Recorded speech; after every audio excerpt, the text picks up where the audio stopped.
കൃഷ്ണ ഗുരുവായൂരപ്പാ ശരണം. ഗുരുവായൂരപ്പൻ്റെ ഉച്ചപൂജയും കളഭാലങ്കാരമൊക്കെ കഴിഞ്ഞു, നട തുറന്നു. അപ്പോൾ നമുക്ക് ഗുരുവായൂരപ്പനെ കാണാൻ പോണ്ടേ? എല്ലാവരും വരൂ കേട്ടോ. ഇന്നിപ്പോൾ മഹാശിവരാത്രിയാണ്. അപ്പോൾ അതിൻ്റെ തിരക്കുകളൊക്കെയാണ് എല്ലായിടത്തും. അങ്ങനത്തെ ആ ഒരു അവസ്ഥയല്ലേ. അപ്പോൾ നല്ല കാഴ്ചകളാവും എല്ലായിടത്തും. ഞാനും അങ്ങനെ അവിടെയൊക്കെ ഒന്ന് പോയി. തിരക്കുകളൊക്കെയാണ്. ഇനിയിപ്പോൾ വൈകുന്നേരവും ഒക്കെ വളരെ മനോഹരം. അമ്മിയൂരൊക്കെ വളരെ മനോഹരം. അതേപോലെ വടക്കുന്നാഥൻ്റെ അടുത്തും ഒക്കെ നല്ല നല്ല തിരക്കുകളും നിറയെ കാഴ്ചകളൊക്കെയാണ്. അപ്പോൾ എല്ലാവരുമൊക്കെ ശിവരാത്രി വ്രതമൊക്കെ നോറ്റിട്ടുണ്ടാവും എന്ന് വിചാരിക്കണം. എല്ലാവരും നമുക്കെന്തായാലും ഗുരുവായൂരപ്പനെ തൊഴാനായിട്ട് പോവാം. ആദ്യം തന്നെ കിഴക്കേ നടയിലുള്ള മഞ്ജുളാലിൻ്റെ അവിടെ വന്നിട്ട് മഞ്ജുളാലിനൊന്ന് പ്രദക്ഷിണം വയ്ക്കുക. പ്രദക്ഷിണം വയ്ക്കുമ്പോൾ ആ വെങ്കല ഗരുഡ ശില്പവും അതേപോലെ കുചേലൻ്റെ ശില്പമൊക്കെ കാണാം. അത് കഴിഞ്ഞ് അത്തിമര ഗണപതി ക്ഷേത്രത്തിൽ വന്ന് ഗണേശനെ കണ്ട് തൊഴാം. പിന്നീട് അങ്ങനെ വന്ന് നേരെ ഗോപുരവാതിൽ കടന്ന് അകത്തേക്ക് വരാം. അങ്ങനെ വന്ന് അപ്പോൾ നമ്മൾ കടന്നു കഴിഞ്ഞാൽ നമുക്ക് കാണാം ആ കൊടിമരവും അതേപോലെ വലിയ ബലിക്കല്ലും മുകളിലേക്ക് നോക്കിയാൽ ഗജരാജൻ കേശവൻ്റെ 2 കൊമ്പുകളും നടുക്കുള്ള ലക്ഷ്മി ദേവീനെയൊക്കെ കാണാം. അതൊക്കെ കണ്ട് അങ്ങനെ നമ്മൾ വാതിൽപ്പടി കഴിഞ്ഞ് ഇടത്തെ വശത്തേക്ക് നോക്കിയാൽ മേൽപ്പത്തൂരിൻ്റെ പീഠവും അതേപോലെ കിടാവിളക്കൊക്കെ കാണാം. അങ്ങനെ വലതേ വശത്ത് ആദ്യത്തെ തൂണും നോക്കി തൊഴുത് നമ്മൾ ഭഗവാന്റെ ശ്രീലകത്തേക്ക് നോക്കുകയാണ്. ശ്രീലകത്തേക്ക് ഇങ്ങനെ നോക്കുമ്പോൾ നിറയെ പ്രകാശാലങ്കാരമാണ്. നെയ്യ് ഇങ്ങനെ സ്വർണത്തിനും വെള്ളിയിലൊക്കെ ഉള്ള വിളക്കിൽ നെയ്യ് ദീപമായിട്ടിങ്ങനെ ദീപങ്ങൾ അങ്ങനെ കളിച്ചുകൊണ്ടിരിക്കുകയാണ്.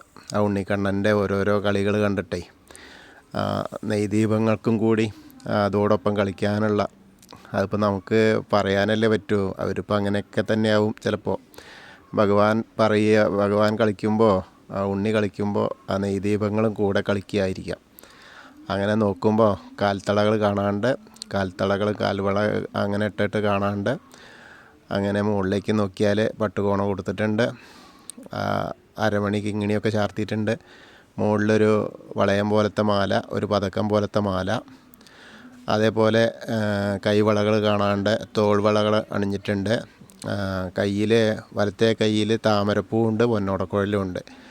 അതേമാതിരി ഇടത്തെ കൈ ഇങ്ങനെ വെറുന്നനെ അരയിലല്ല, അരയിൽ നിന്ന് ബാക്കിലായിട്ട് ഇങ്ങനെ പിടിച്ച്, അതായത് ഓടി വരുന്ന പോലെയാണ് ഉണ്ണി നമ്മുടെ അടുത്തേക്ക് ഓടി വരിക എന്നുള്ള മാതിരിയാണ്. താമര ഓടക്കുഴലും പിടിച്ചിട്ട് നമുക്ക് ആരെങ്കിലും തരാൻ വേണ്ടി വരുന്ന പോലെ ആ കളിക്കുന്ന ആ ഒരു കളി പ്രകൃതമാണ്.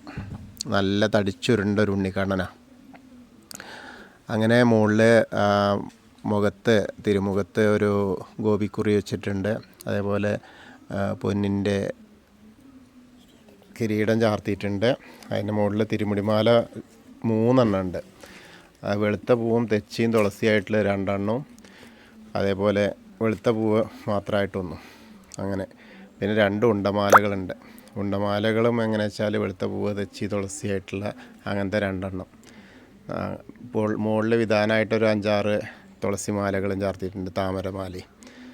അങ്ങനെ എല്ലാം കൊണ്ടും വളരെ മനോഹരമായ കാഴ്ചയാണ് ശിവരാത്രി കാഴ്ച. നല്ല കാഴ്ചയാണ്. അപ്പോൾ ശിവഭഗവാനെ കൊണ്ടേ കൊടുക്കാൻ വേണ്ടിയിട്ട് ഓടുകയാണോ എന്നും അറിയില്ല. എന്തായാലും ഓടി പോകുന്ന പോലെ, കുറച്ചൊന്ന് ഓടി നടക്കുന്ന പോലത്തെ ആ ഒരു രൂപത്തിലാണ്. അപ്പോൾ എല്ലാവരും ഭഗവാന്റെ ശ്രീലകത്തേക്ക് നോക്കിയിട്ട് സോപാനപ്പടിയിൽ നിന്ന് കാണുകയാണെന്നങ്ങനെ വിചാരിച്ചോളൂ. എന്നിട്ട് നന്നായിട്ട് തൊഴുതോളൂ കേട്ടോ. അങ്ങനെ തൊഴുത് അവിടെ നിന്ന് ഇറങ്ങിയ അഗ്നികോണിലുള്ള ബലിക്കല്ലും അതേപോലെ തിടപ്പള്ളിയും അതേപോലെ തന്നെ ഒരു ലീലക്കണ്ണനെയൊക്കെ കണ്ട് തൊഴുത് ഗ്രില്ല് കഴിഞ്ഞ സപ്തമാതാക്കളെയൊക്കെ കണ്ട് തൊഴാം. പിന്നീട് അങ്ങനെ വന്ന് നേരെ ഗണേശനെ കണ്ട് പ്രാർത്ഥിക്കാം. ഏകദന്തം മഹാകായം തപ്തകാഞ്ചന സന്നിഭം ലംബോദരം വിശാലാക്ഷം വന്ദേഹം ഗണനായകം. അത് കഴിഞ്ഞ് സരസ്വതി അറയ്ക്ക് നോക്കുക, സരസ്വതി ദേവീനെ പ്രാർത്ഥിക്കാം. സരസ്വതി നമസ്തുഭ്യം വരദേ കാമരൂപിണി വിദ്യാരംഭം കരിഷ്യാമി സിദ്ധിർഭവതു മേ സദാ. അതിനുശേഷം അവിടുന്ന് ഇങ്ങനെ വരുമ്പോൾ ആ കോർണറിലെത്തിയ ചെറിയ ഗണേശനെ കണ്ട് തൊഴാം. പിന്നെ മത്സ്യം, കൂർമ്മ, വരാഹം, നരസിംഹം വരെയുള്ള രൂപങ്ങളൊക്കെ കണ്ട് തൊഴുത് മേൽശാന്തിൽ അവിടുന്ന് അർച്ചന പ്രസാദം വാങ്ങാം. പിന്നെ വാമന രൂപവും ഗജേന്ദ്രമോക്ഷത്തിൻ്റെ രൂപമൊക്കെ കണ്ട് അനന്തശായിയായ അനന്തപത്മനാഭനെയും കണ്ട് തൊഴാം. പിന്നെ ഗരുഡാരൂഢനായിരിക്കുന്ന മഹാവിഷ്ണുവിനെയും കണ്ട് തൊഴുത് ഭഗവാന്റെ ശ്രീലകത്തിൻ്റെ നേരെ പുറകുവശത്തുള്ള അവിടെ വന്നിട്ടൊന്ന് സാഷ്ടാംഗം നമസ്കരിക്കുക. നമസ്കാരമൊക്കെ കഴിഞ്ഞ് മുകളിലേക്ക് ഇങ്ങനെ നോക്കിയാൽ നമ്മളെ അനുഗ്രഹിച്ച് ആ നരസിംഹസ്വാമി അവിടെ ഇങ്ങനെ ഇരിക്കുന്നത് കാണാം. വീണ്ടും നമ്മൾ അവിടെ നിന്ന് ഇങ്ങനെ വരുമ്പോൾ ബാക്കിയുള്ള ദശാവതാര വിഗ്രഹങ്ങൾ ശ്രീരാമചന്ദ്രനും ഭാർഗവരാമനും ബലരാമനും ശ്രീകൃഷ്ണനെയൊക്കെ കാണാം. പിന്നെ മുരുകനെയും കണ്ട് തൊഴുത് ഹനുമാൻ സ്വാമി എടുത്ത് വന്ന് ഹനുമാൻ സ്വാമിയെ കണ്ട് തൊഴുത് പ്രാർത്ഥിക്കാം. ത്വമസ്മിൻ കാര്യനിര്യാഗേ പ്രമാണം ഹരിസത്തമ ഹനുമാൻ യജ്ഞമാസ്തായ ദുഃഖക്ഷയകരോ ഭവ മനോജവം മാരുതതുല്യവേഗം ജിതേന്ദ്രിയം ബുദ്ധിമതാം വരിഷ്ഠം വാദാത്മജം വാനരയൂഥമുഖ്യം ശ്രീരാമദൂതം ശിരസാ നമാമി. ബുദ്ധിർബലം യശോധൈര്യം നിർഭയത്വം അരോഗത അജാഡ്യം വാക്പടുത്വം ഹനുമസ്മരണാത് ഭവേത്. ഓം നമോ ഭഗവതേ ആഞ്ജനേയായ മഹാബലായ സ്വാഹ. അങ്ങനെ ഹനുമാൻ സ്വാമിയെ കണ്ട് തൊഴുത് പിന്നെ രാധാകൃഷ്ണ വിഗ്രഹവും കാളിയമർദ്ദന രൂപവും എണ്ണക്കണ്ണനെയൊക്കെ കണ്ട് തൊഴാം. പിന്നീട് അങ്ങനെ ഓവിൻ്റെ അടുത്ത് വന്ന് പ്രാർത്ഥിക്കാം. അത് കഴിഞ്ഞ് താമരക്കണ്ണനെ കണ്ട് തൊഴുത് നേരെ കിഴക്ക് വശത്തേക്ക് മുകളിലേക്ക് നോക്കിയാൽ കൊടിമരം കണ്ട് തൊഴാം. പിന്നെ മണിക്കിണറും നൃത്താറയൊക്കെ കണ്ട് തൊഴുത് കുറൂരമ്മേനെയും നാരദരെയും മേൽപ്പത്തൂരിനെയും വസുദേവർ ഉണ്ണീനെ ഇങ്ങനെ അനന്തൻ കൊടയായിട്ട് നിന്ന് കൊണ്ടുപോകുന്ന ആ വസുദേവരുടെ ശില്പമൊക്കെ കണ്ട് തൊഴുത് അങ്ങനെ വടക്കേ നടയിൽ കൂടെ പുറത്ത് വന്ന് പ്രസാദ കൗണ്ടറിൻ്റെ അവിടെ നിന്ന് ചന്ദനവും തീർത്ഥമൊക്കെ വാങ്ങാം. അതിനുശേഷം ഇടത്തരികത്ത് കാവിലെ ഭഗവതിയെ കാണാനായിട്ട് പോവാം. അങ്ങനെ ഭഗവതിയുടെ അടുത്ത് എത്തിയിട്ട് അമ്മയെ കണ്ട് തൊഴാം, പ്രാർത്ഥിക്കാം. സർവമംഗളമാംഗല്യേ ശിവേ സർവാർത്ഥസാധികേ ശരണ്യേ ത്രയംബകേ ഗൗരി നാരായണി നമോസ്തുതേ. അങ്ങനെ അമ്മയെ കണ്ട് തൊഴുത് അവിടുന്ന് ഇങ്ങനെ വരുമ്പോൾ ആ കോർണറിലെത്തിയാൽ തിരിഞ്ഞ് നിന്ന് വടക്ക് പടിഞ്ഞാറ് ഭാഗത്തേക്ക് തിരിഞ്ഞ് നിൽക്കുക. മമ്മിയൂരപ്പനെ മനസ്സിൽ വിചാരിച്ച് നമശിവായ നമശിവായ നമശിവായ എന്നുള്ള പഞ്ചാക്ഷരി മന്ത്രം ജപിക്കുക. അപ്പോൾ മമ്മിയൂർ പോയി ദർശനം കിട്ടിയ പോലെയാവും. അതിനുശേഷം നമ്മൾ കൊടിമരത്തിൻ്റെ അവിടെ വന്നിട്ട് ഭഗവാന്റെ ശ്രീലകത്തേക്ക് നോക്കിയിട്ട് ആ താമരപ്പൂവും ഓടക്കുഴലും പിടിച്ച് നിൽക്കുന്ന ഉണ്ണീനെ കണ്ട് തൊഴുത് പ്രാർത്ഥിക്കാം. പിന്നീട് അങ്ങനെ കൂത്തമ്പലത്തിലും വന്ന് തൊഴാം, പ്രാർത്ഥിക്കാം.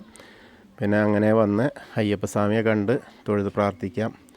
ഭൂതനാഥ സദാനന്ദ സർവഭൂതദയാപര രക്ഷ രക്ഷ മഹാബാഹു ശാസ്തേ സ്തുഭ്യം നമോ നമ. അങ്ങനെ തൊഴുത് അവിടുന്ന് വന്ന് പ്രദക്ഷിണം ചെയ്തിങ്ങനെ വന്ന് പടിഞ്ഞാറ് നടയിൽ വന്ന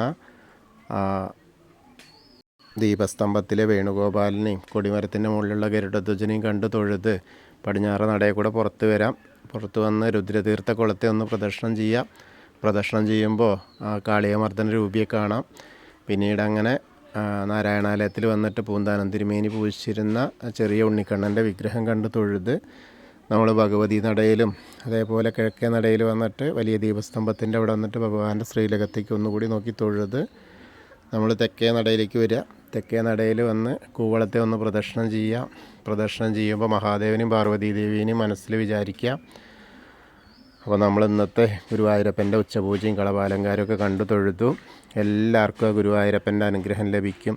കൃഷ്ണായ വാസുദേവായ ഹരയേ പരമാത്മനെ പ്രണതക്ലേശനാശായ ഗോവിന്ദായ നമോ നമ.